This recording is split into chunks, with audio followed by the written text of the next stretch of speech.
Welcome to the Inspiration Station hosted by Joshua Lenox, the place to fill up your tank if you're in need of encouragement and motivation.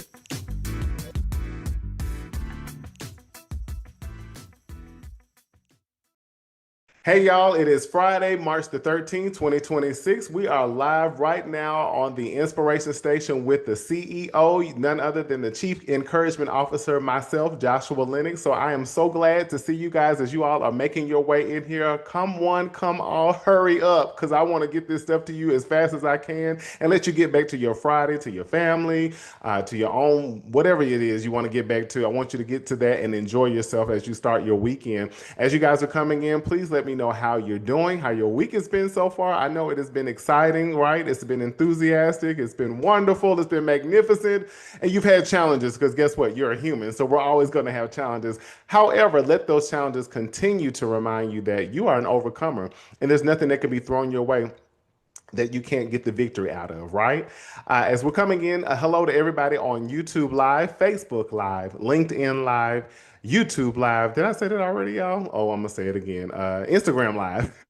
Also on Audible, Spotify, and Apple, our wonderful listeners that are out there right now that are listening on the podcast and will be listening later, and some of you all who are watching me right now, and also for you all who will be watching later. I want to continue to just give so much appreciation to each and every one of you who keep liking and subscribing and sharing. I mean, just to see the numbers continue to be where they are weekly is just a blessing. And as I always say, just get started on whatever it is. You don't ever know what the outcome is going to be or how you're going to progress in something if you never start. You don't have to have everything together. Some things are going to come as you go. Want to say to everybody who's new here today, tonight, or in the morning, or whenever you're watching, I want to say you are no longer a guest. You are family.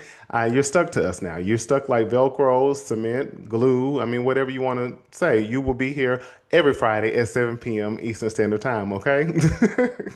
Also, I want to say that I really appreciate the commentary that's coming back, the feedback, and you just never know what you're going to do when you launch something or you get something started. And here we are a year and some months later with the Inspiration Station. So I'm so thankful for that. To everybody in the United States, everybody all abroad, over in several different countries and all the different continents, it's just a blessing to see what God is doing, and much more is to come, just like it is for your own lives. So y'all, let's jump right on in today on the Inspiration Station. And this is your first time, I'm going to give you this rundown, and now you'll know it for the rest of your life. But the Inspiration Station is literally a nickname that I was given several years ago, where a person told me that they felt like I was a radio station that sent out signals that people needed to hear. Had no clue that we will be using it today and doing a show, doing a podcast, but I'm grateful for that. But it's not just about the person who you are sitting across from that you can see or that you're hearing right now. It's about all of us. It's about you as well, because we're all inspirations to people, other people, and also to ourselves. And some of y'all, I know you probably struggle with that. Like, I'm not an inspiration to myself. Just look back over your quote unquote biography, your life, and look at the several different chapters of your life that you have overcome great things. You've been successful at great things. And if you can do those things back then, you're going to do even greater today and moving forward. So also, this is where we're open, we're honest, we're vulnerable. Got to be open, honest, and vulnerable, not just with each other, but most of all with ourselves, because the relationship that is often neglected is what, class? It's the one we have with ourselves. Good job. Good job. So proud of y'all. Y'all doing good. I give everybody a gold sticker virtually. So, also, this is where we're not only open, honest, and vulnerable, but we're receiving encouragement, we're receiving inspiration, we're receiving wisdom, motivation, but we're not just receiving that to just let it sit, but we're allowing that to move us into some level of action. And sometimes action doesn't mean I run off to do something immediately, but it means it might start in my head. It might start as a thought or a belief. Now this starts to change the way I see things, and maybe that makes my feet get to moving. So also, this is where people will come on to be interviewed, people from far and wide, people you know very well that are very popular, famous, or people who you may have never met before a day in your life. But everybody is a superstar to me. If you haven't known that by now, Everybody is a superstar to me, and that means you are as well. Before we get started, also, I want to say, I want to appreciate also the feedback that keeps coming back about people being, enjoying the show, enjoying things that are going on. And I would love to hear that, and I appreciate that because, again, it's about all of us. It's not just about the vessel, as I say, that you're hearing. And y'all, I didn't even want to do this, to be honest, and glad that I did. Glad that I did. And that's why I say you never know what your life is going to do when you try things you've never done before, things you didn't really even intend to do, or maybe even things you didn't want to do, not knowing the impact. Because each and every one of you are impactful. Each and every one of you are very influential. And most of all, you're very much so needed. And that means your gifts, talents, and abilities are needed, and your skill sets in areas that maybe you have not ventured out into yet.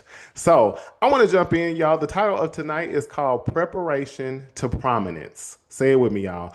I'm going from preparation to prominence. One more time. I'm going from preparation to prominence. What is probably, we know what preparation is. That means just basically getting ready for something, getting ready, whether that means immediately or whether that means for something up the road. Prominence just means where you're well known for whatever it is that you do, what you produce, and who you are. So I want to start with this line. I want you guys to kind of think about as I'm speaking tonight.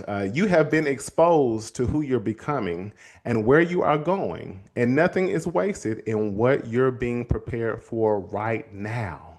You have been exposed to who you're becoming and where you are going, and nothing is wasted in what you're being prepared for right now.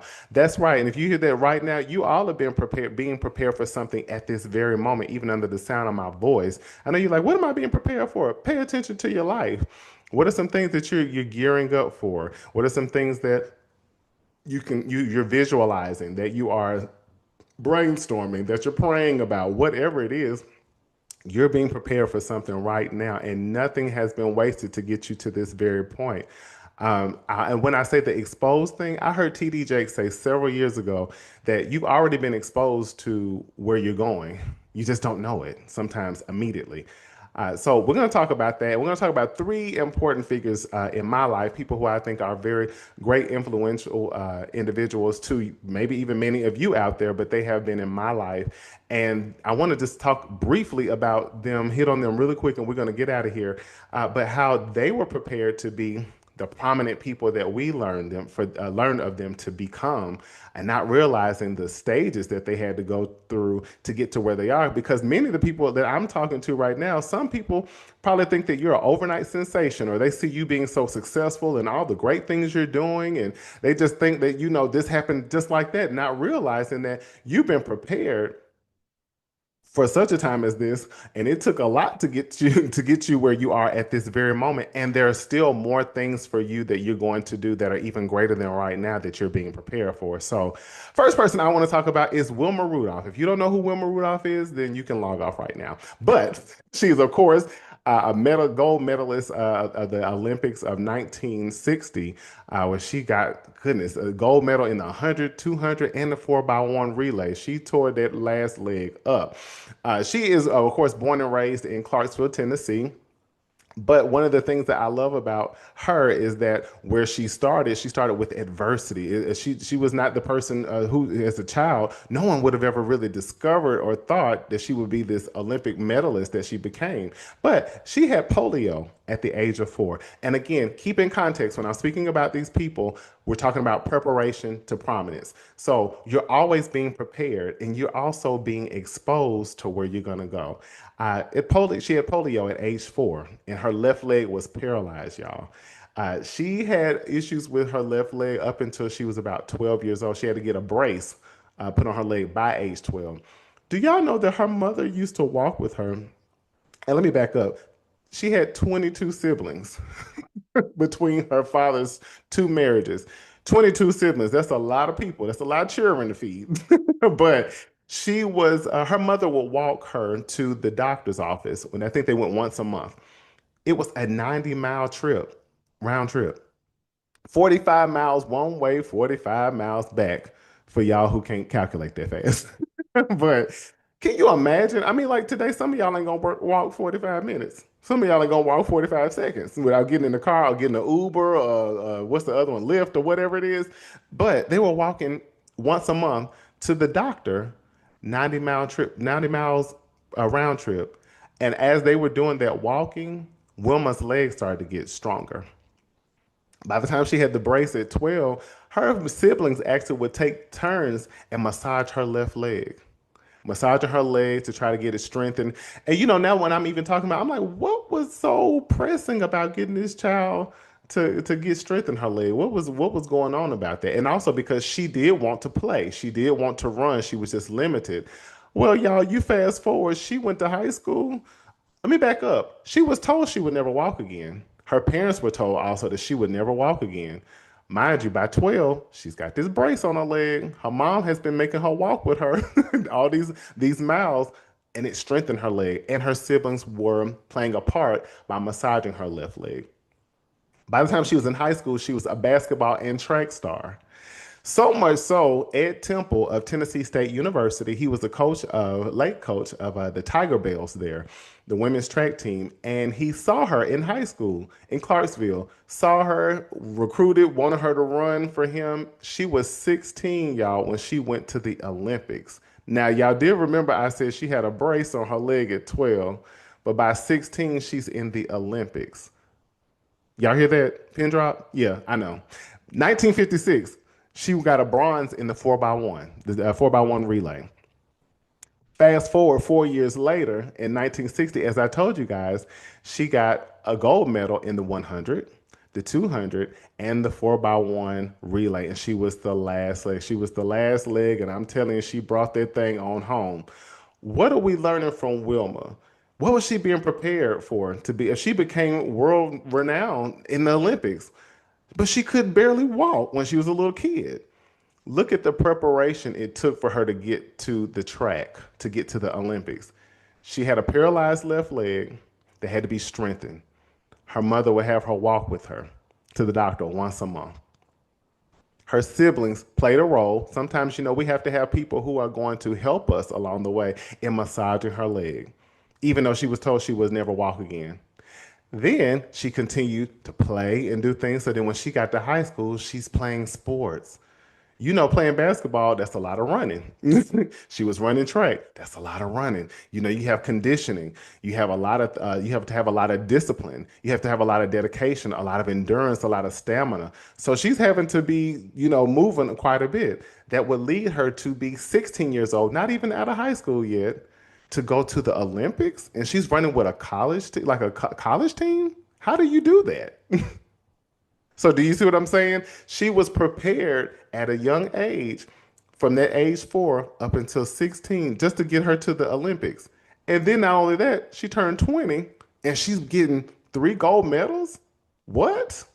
So again, somebody could look at that if they don't know her backstory. They could be thinking, "Oh wow, she's one of the best ever to do it in track and field." It's like, yeah, but do you know what she had to do to prepare to get there? Even if that wasn't in her foresight to say, "I want to be an Olympic gold medalist," it was a part of her journey, and she got there. But it took time and preparation to get her there.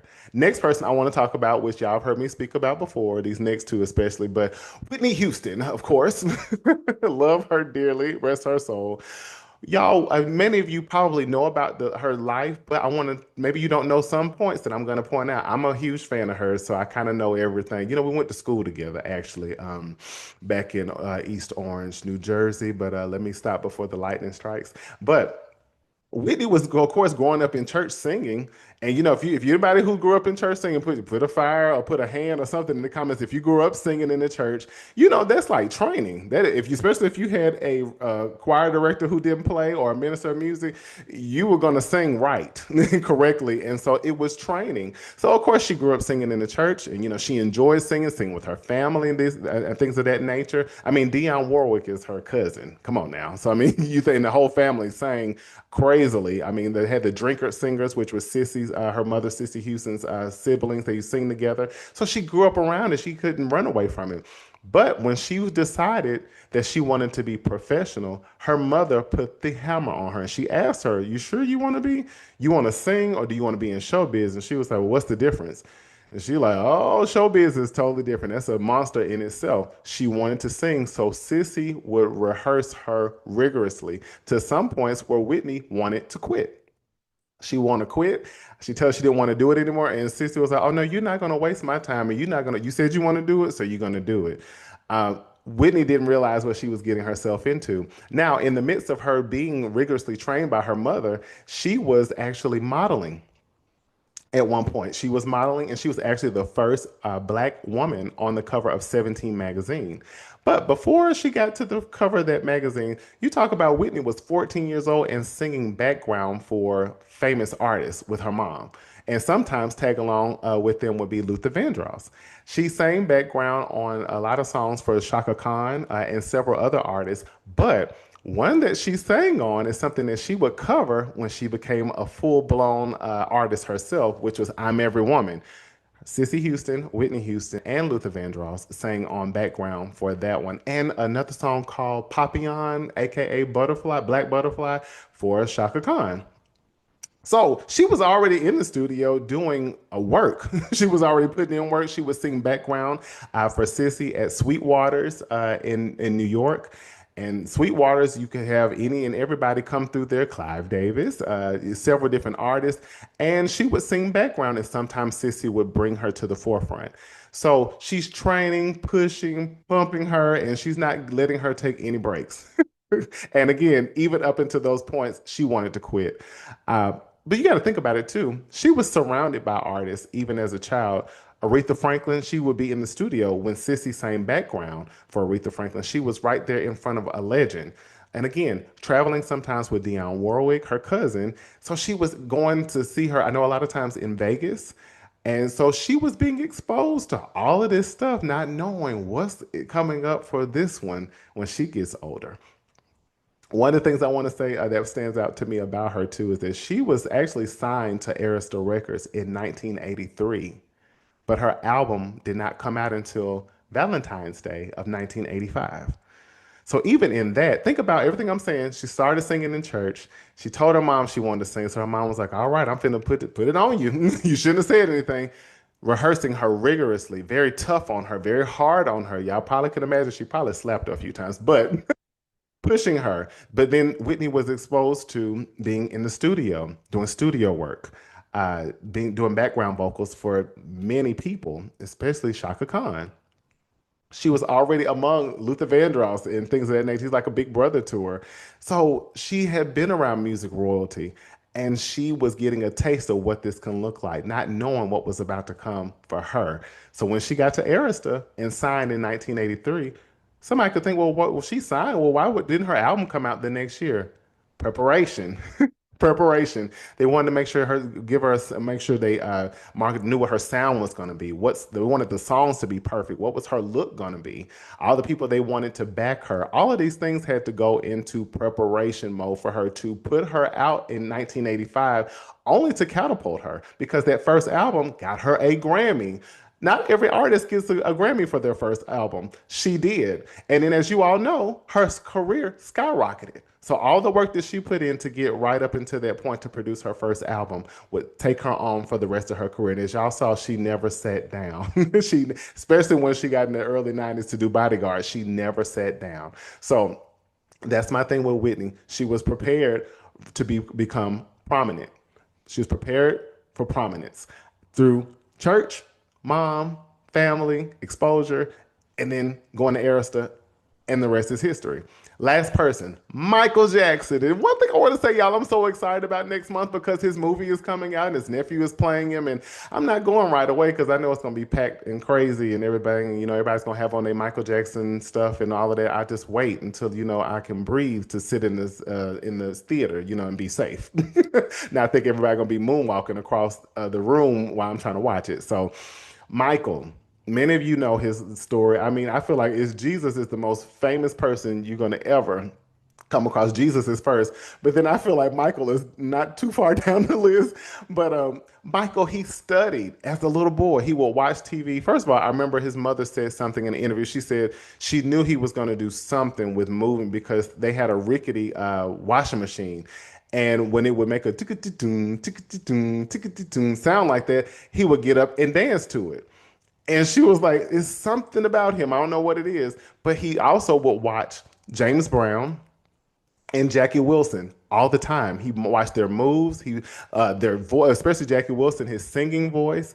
He was mesmerized by these people. You know, just as much as people are mesmerized by him, he was mesmerized by those two individuals specifically.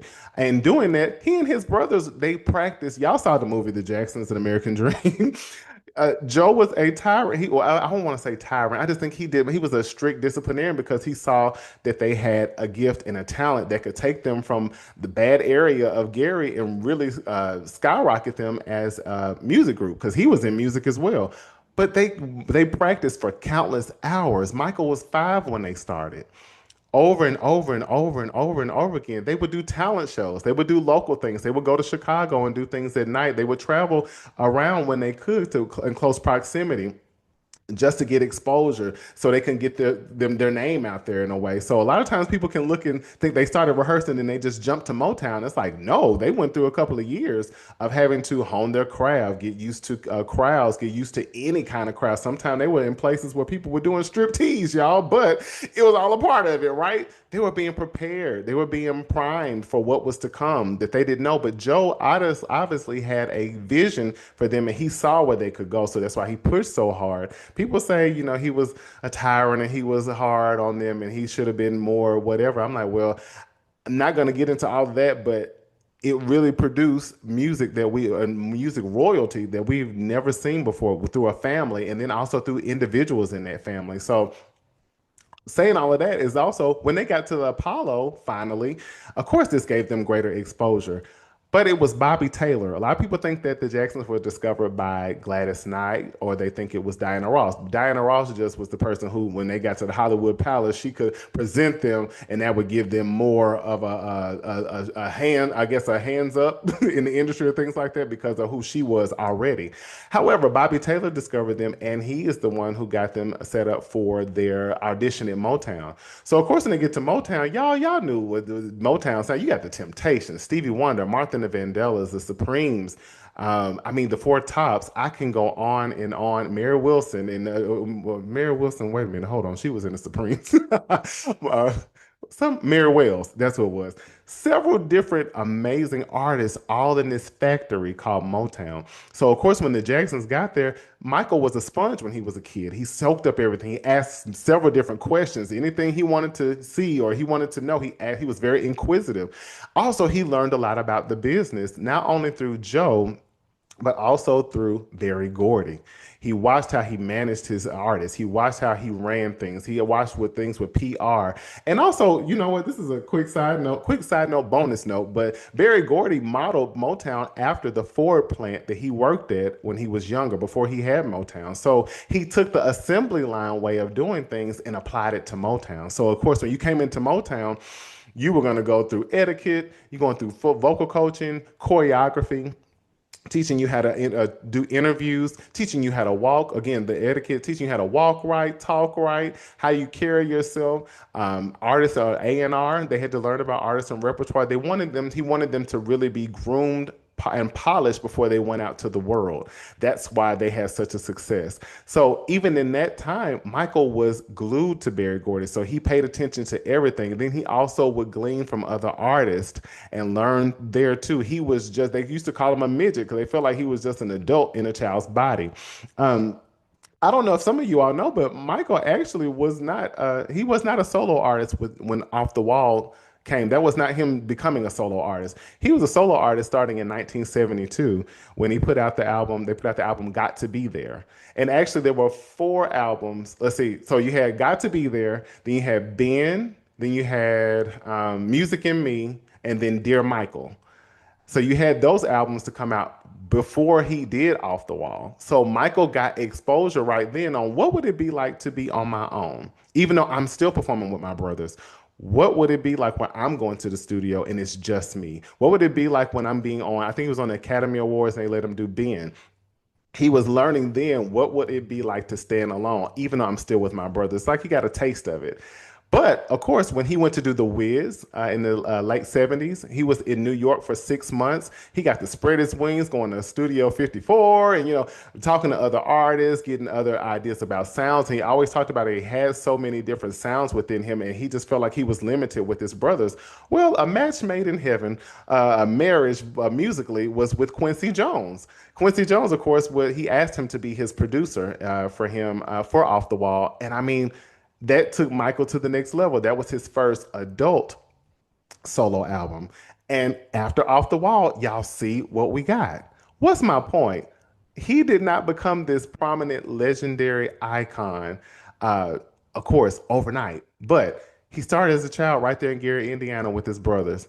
Countless hours of rehearsing, traveling, going around, getting exposure, then finally getting discovered and going to Motown. Then he was able to study and learn and pay attention to everything they were doing, then to also be a child and then start to produce, I said not produce, but have his own solo albums, four of them.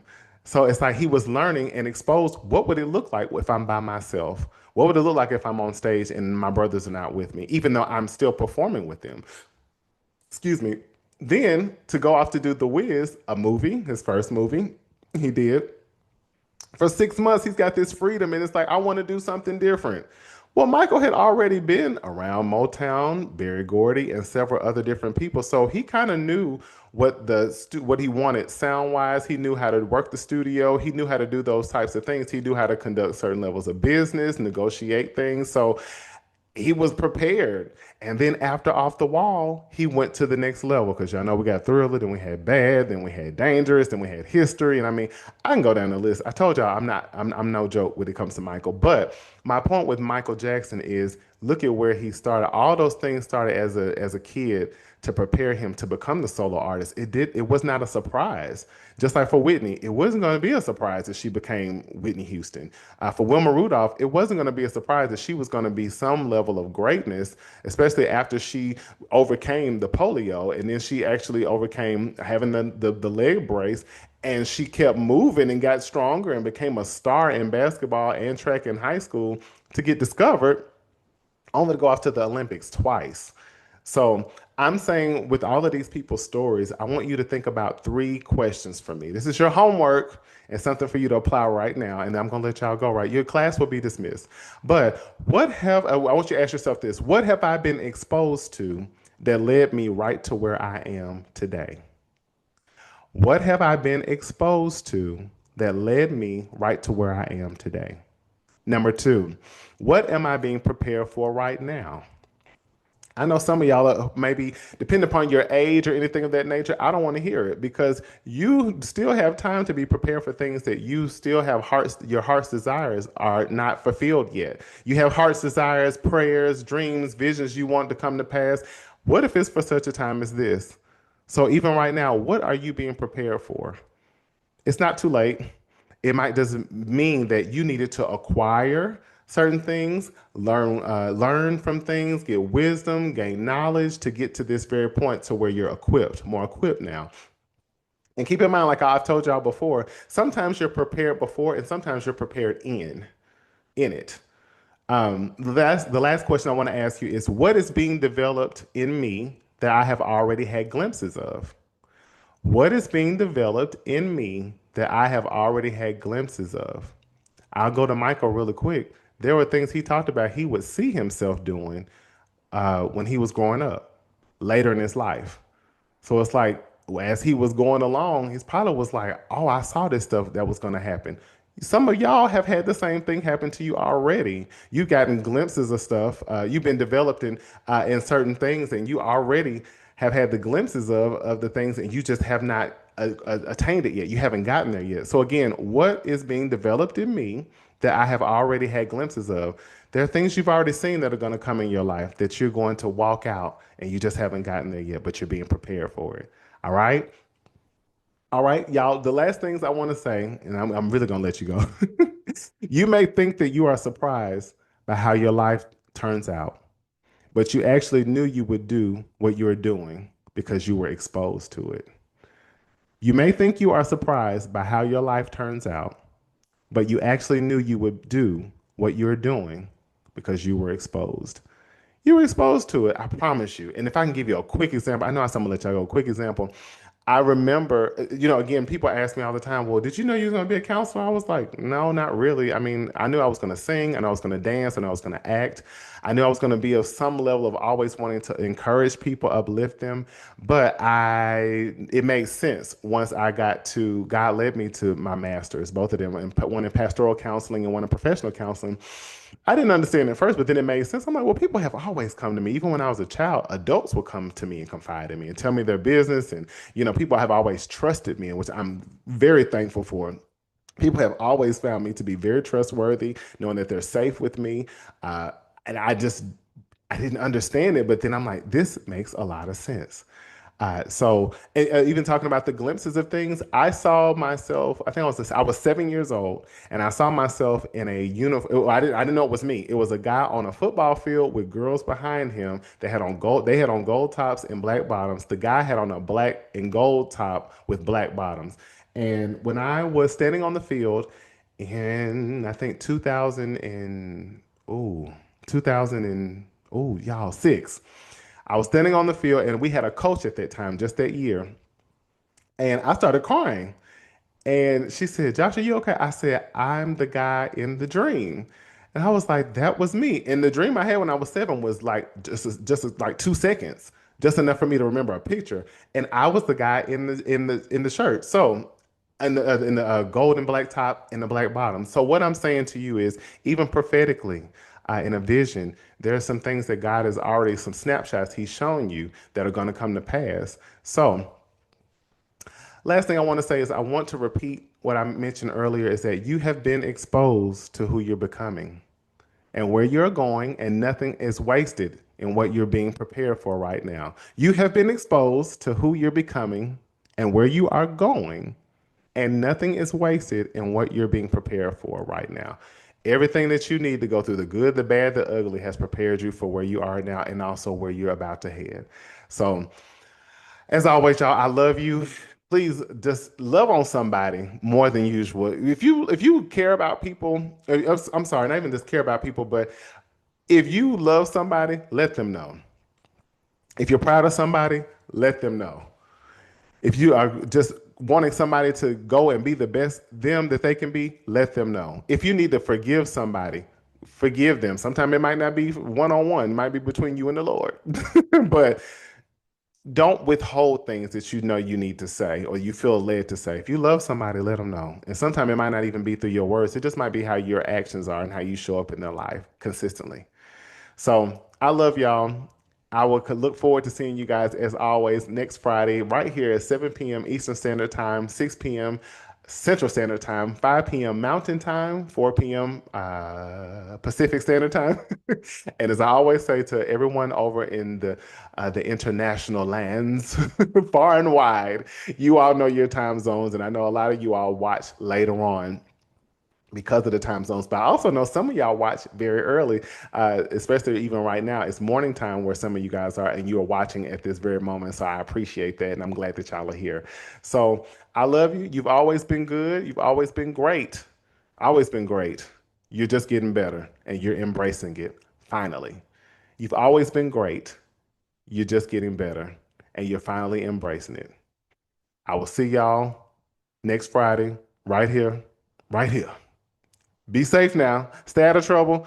And I know some of y'all probably can't make promises with that, but do your very best, all right? Love y'all, and I'll see y'all next week. Bye. Thanks for watching The Inspiration Station with Joshua Lenox. Don't forget to like, comment, and subscribe. See you next time.